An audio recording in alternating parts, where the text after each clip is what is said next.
Dulu saya sebelum datang ke PRTPD adalah suatu trauma yang mengguncang dalam kejiwaan saya, di mana dulu saya bisa berkiprah semau saya, tapi dengan kedatangan sebuah musibah, aku down. Terus setelah aku down, disinilah saya bangkit.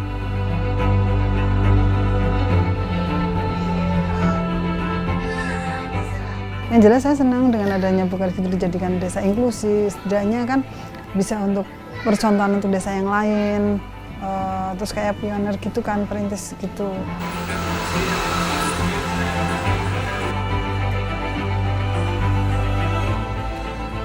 Terus ya saya berpikir, ya ngapain sih terpuruk di rumah, maksudnya apa ya, ngebayangin yang enggak gitu, buat apa. Terus ya kasihan juga orang tua di rumah ya udah ngidupin kita, nggak malu loh, ya kan, maksudnya nggak malu merawat kita gitu, mau membesarin kita dari, terus ya ngapain kita malu.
Ya, Balai Rehabilitasi Terpadu Penyandang Disabilitas merupakan salah satu UPT dari Dinas Sosial DIY yang memberikan layanan rehabilitasi sosial kepada penyandang disabilitas yang profesional. Kemudian layanan yang ada di dalam balai ini adalah layanan rehabilitasi sosial dan rehabilitasi medik untuk penyandang disabilitas yang sering kita sebut PPKS atau pemerlu pelayanan kesejahteraan sosial dalam balai, artinya mereka diasramakan. Mengubah perilaku dari para penyandang disabilitas ini agar mereka punya rasa percaya diri yang lebih dari sebelumnya, agar mereka juga punya kesempatan untuk berkiprah di masyarakat.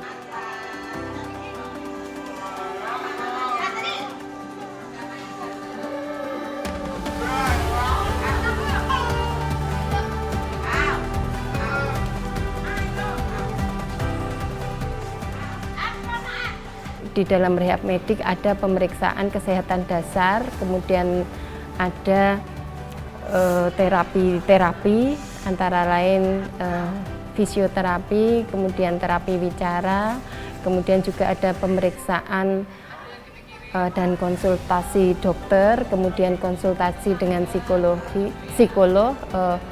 kemudian juga ada intervensi psikologi. Nah, ini terjadwalkan juga terapi-terapi penghidupan, yaitu berupa bekal keterampilan yang kita berikan kepada PPKS dengan harapan mereka pada saat nanti dilakukan terminasi atau pengakhiran layanan, mereka punya bekal keterampilan untuk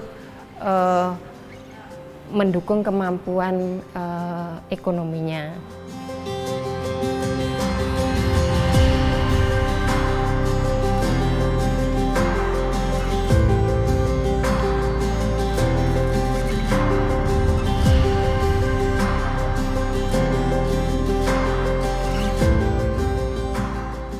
Ada sebuah tragedi musibah, ya ujian lah untuk kita.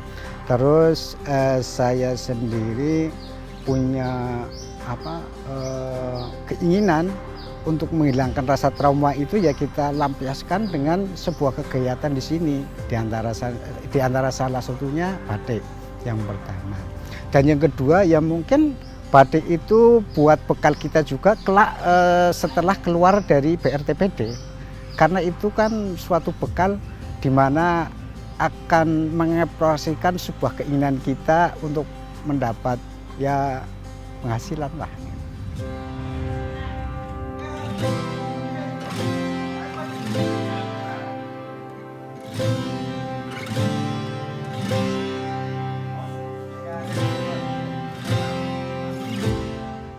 Dulu saya sebelum datang ke BRTPD adalah suatu trauma yang mengguncang dalam kejiwaan saya, di mana dulu saya bisa berkiprah semau saya, tapi dengan kedatangan sebuah musibah, aku down.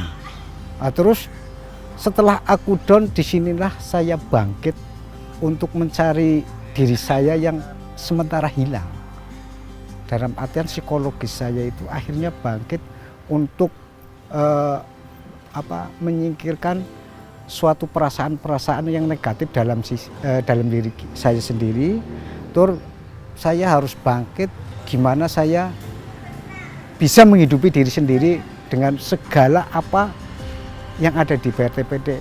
Ya diantara salah satunya ya keterampilan yang telah disiapkan oleh pegawai sininya. Ya intinya kita berikhtiar, tapi prerogatif pegangan kita hanya kepada Allah. Hanya itu aja. Kita pasti optimis lah akan hidup.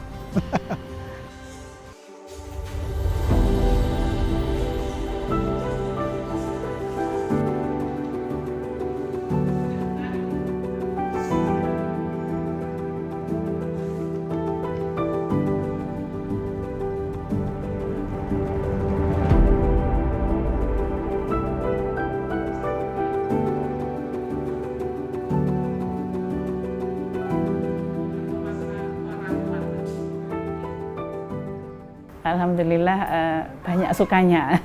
Kalau dukanya itu sedikit ya, karena kadang-kadang anak-anak memang ada yang nangis, ada yang tahu-tahu marah. Saya harus bisa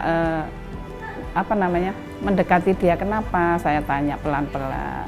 Terus itu sudah kembali lagi ya kita belajar lagi. Memang kondisinya teman-teman kan tidak stabil, jadi kita yang sebagai instruktur harus sabar, kemudian kita mendalami apa toh yang mau anak-anak seperti ini.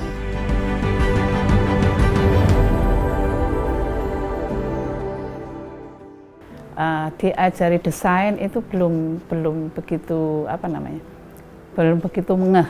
Jadi kita harus ya sudah saya desainkan, kemudian dia yang mencolet malamnya. Kemudian mencolet warnanya, itu harus selalu kita ingatkan pelan-pelan, hati-hati, jangan keluar dari desainnya, warnanya juga jangan keluar dari malamnya. Jadi kita memang harus sabar. Saya berharap untuk teman-teman yang disabilitas ini bisa berjuang, bisa berkarya, jadi tidak dipandang sebelah mata dengan yang tetangga dan masyarakat umumnya, bisa berkarya kemudian menghasilkan sesuatu.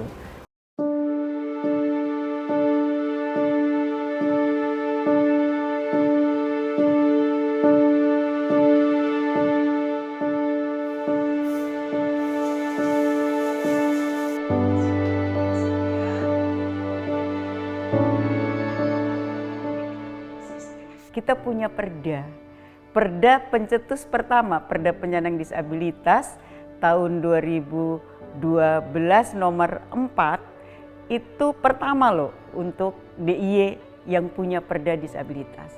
Mereka tidak mau kan jadi disabilitas, dan kita semua ini bisa loh jadi disabilitas dadakan. Kayak Pak Mubin itu kan tidak tahu, bekerja lalu kecelakaan lalu jadi disabilitas gitu ya. Maka harapan saya adalah bagaimana kita selalu memperhatikan dan selalu memotivasi dalam kebersamaan untuk bahwa kita hidup punya cita-cita, kita hidup punya angan-angan, kita hidup punya cita-cita masa depan yang baik.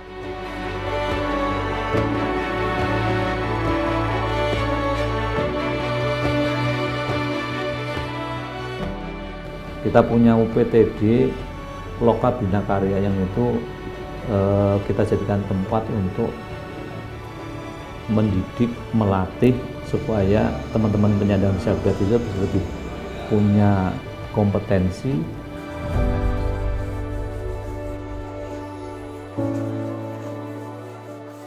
Kalau ciprat kan aku nggak kuat berdiri. Kalau itu tulis kan duduk gini kan bisa, saya beli kayak gini nulis kan bisa. Tapi kalau itu kan harus gerak sana, harus nyemur, harus ini, aku agak kesulitan.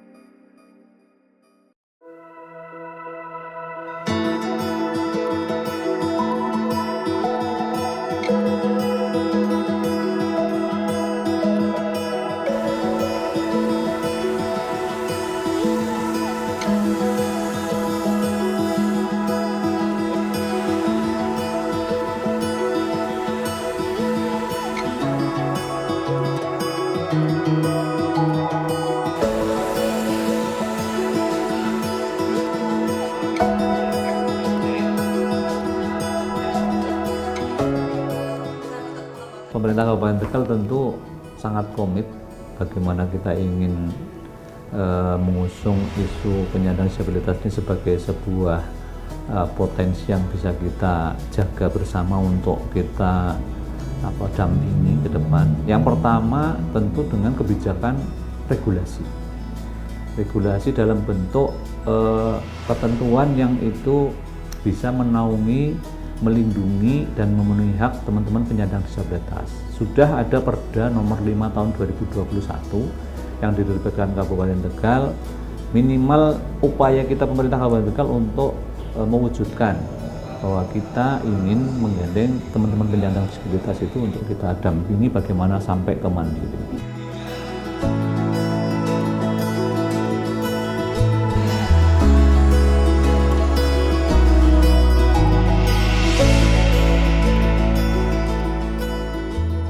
Juga ada perbubnya yang itu menjadi cuklak juknis untuk Perbub nomor 68 tahun 2022 yang itu sebagai titik awal kita dan kita bangun untuk minimal ngumai regulasi pondasi untuk penanganan penyandang disabilitas di Kabupaten Tegal. Kita punya UPTD Loka Bina Karya yang itu kita jadikan tempat untuk mendidik, melatih supaya teman-teman penyandang disabilitas itu bisa lebih punya kompetensi atau minimal bisa mandiri ketika nanti harus dituntut tetap hidup mandiri dan tidak ketergantungan dengan orang lain.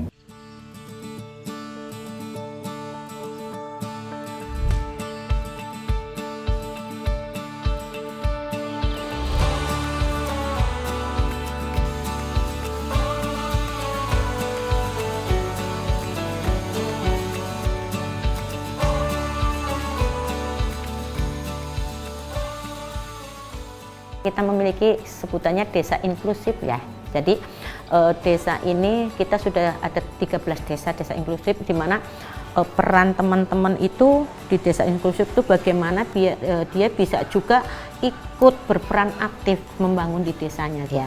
Jadi setiap misalnya Bang, tadi kan kita mengajak mereka. Jadi kan mereka biar menyampaikan sendiri kebutuhannya apa. Nanti kita catat.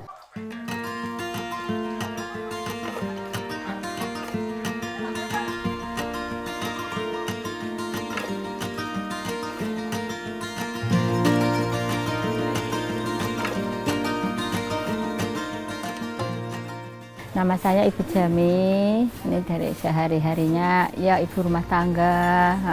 Ya ada kadang kegiatannya ya batik, ada dagang. Terus ya sehari-hari kalau ada batik pesanan banyak ya saya ikut bantu batik. Ya kalau batik, masalah batik aku juga suka, yang aku suka tapi batik tulis, ciprat juga suka. Kalau ciprat kan aku nggak kuat berdiri. Kalau itu tulis kan duduk gini kan bisa, saya beli kayak gini nulis kan bisa. Tapi kalau itu kan harus gerak sana, harus nyemur, harus ini, aku agak kesulitan.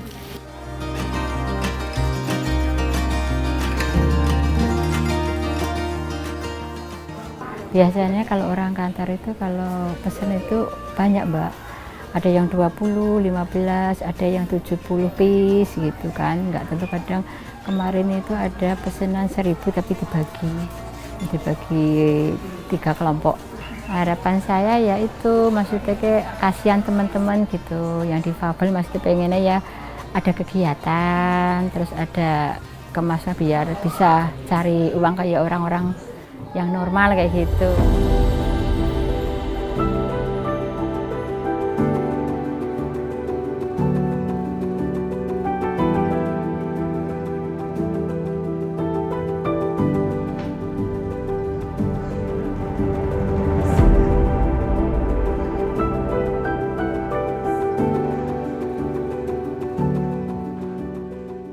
Perkenalkan, nama saya Ari Susanti, umur 50 tahun. Saya adalah ibu dari anak Down syndrome, Alfa Reza Putra Reskia.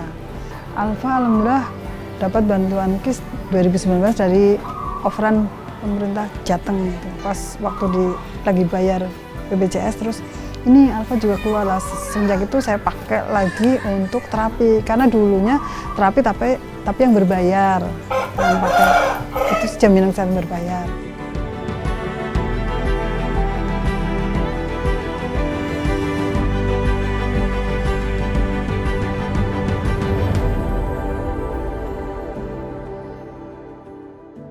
Yang jelas saya senang dengan adanya Bukares itu dijadikan desa inklusi. Setidaknya kan bisa untuk percontohan untuk desa yang lain, terus kayak pioner gitu kan, perintis gitu. Setidaknya pemerintah desa ya, khususnya desa, terus pemerintah pusat pun akan tahu bahwa di Bukares itu ada inklusi lewat seperti itu. Saya senang lah Alfa ada penaungnya di desa.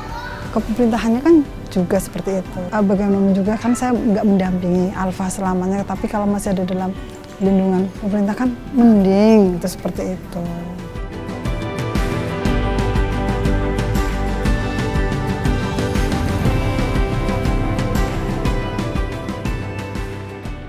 Ketika ada permasalahan, terus memang nggak terima dan lain sebagainya dari permasalahan di lapangan itu diarahkan ke puskesmas. Maka apapun bentuk permasalahan di masyarakat, puskesmas lah solusinya.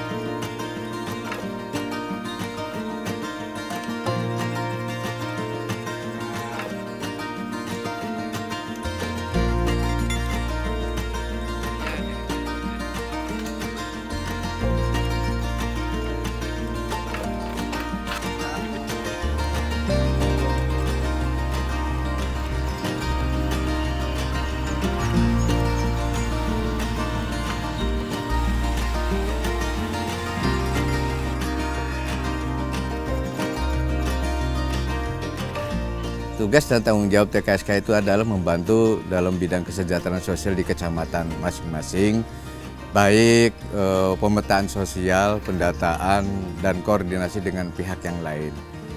Yang kedua, membantu permasalahan permasalahan yang ada di masyarakat dalam bidang kesejahteraan sosial. Kita harus bersinergi dengan pemerintah, kita harus bersinergi dengan koordinasi dengan yang lain agar menciptakan kesejahteraan di masyarakat.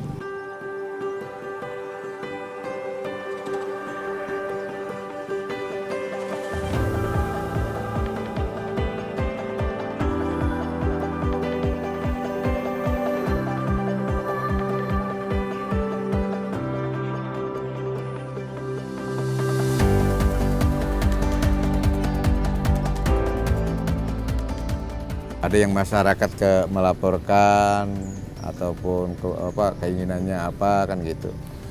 Ada yang kita jemput bola karena memang situasi dan kondisinya tidak bisa gitu.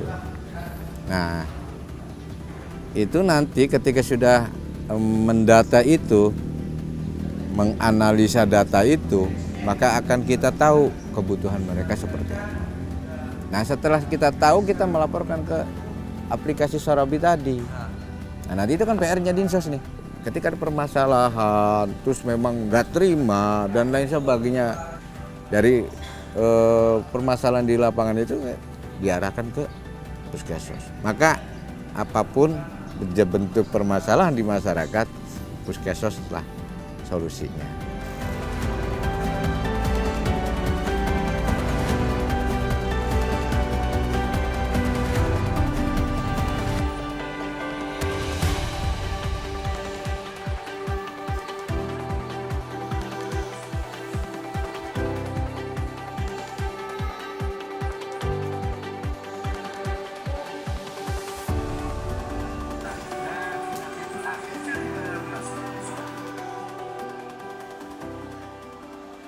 Awal kenal Pak Badrudin, kebetulan dia teman kakak saya di kantor desa ya, dia kelurahan. Dia teman kakak saya, dia sering main ke rumah. Terus mungkin dia pernah ngelihat saya ya, yang beda sama yang lain gitu. Terus lama-lama kelamaan, dia ngajakin saya, mau nggak ikut pelatihan di dinas. Ya kan waktu itu nggak ngerti ya, nggak ngerti apa dinas apa sih. Habis pelatihan sempat nggak langsung kerja di Pangkas Rambut ya, sempat nganggur berapa bulan lah. Terus ya mungkin ada jodoh di Pangkas Rambut ya, jadi mentoknya di Pangkas Rambut lagi jatuhnya gitu. Saya mutusin untuk kontrak di sini, tempatnya juga ya lumayan gede. Ya syukur-syukur ya bisa berkembang gitu, mudah-mudahan.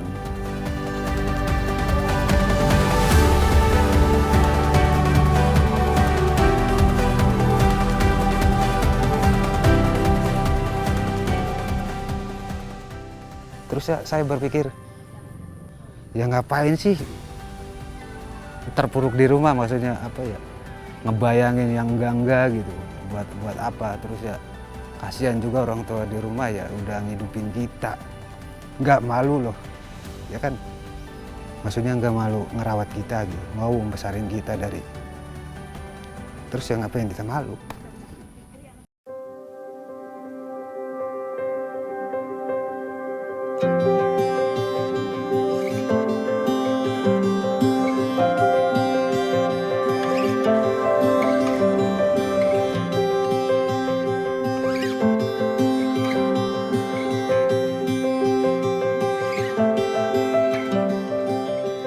TKSK ini adalah ujung tombak di tingkat kecamatan ya Teh, perpanjangan dari dinas sosial ya, yang diamanatkan oleh Kementerian Sosial, karena TKSK itu SK-nya dari Kementerian Sosial yang ditugaskan tiap perkecamatan itu kan. Nah mereka itu tugasnya ya memberikan pelayanan terkait dengan kesehatan sosial. Karena dinas sosial fokus disabilitas, nah mereka juga harus hadir saat disabilitas terlantar itu membutuhkan, bekerja sama dengan PSM desa. Nah, Pak Bahrudin ya, ini emang TKSK terbaik di tahun 2024, mereka dapat penghargaan. Ya memang beliau itu aktif di masyarakat. Kami juga sangat mengapresiasi.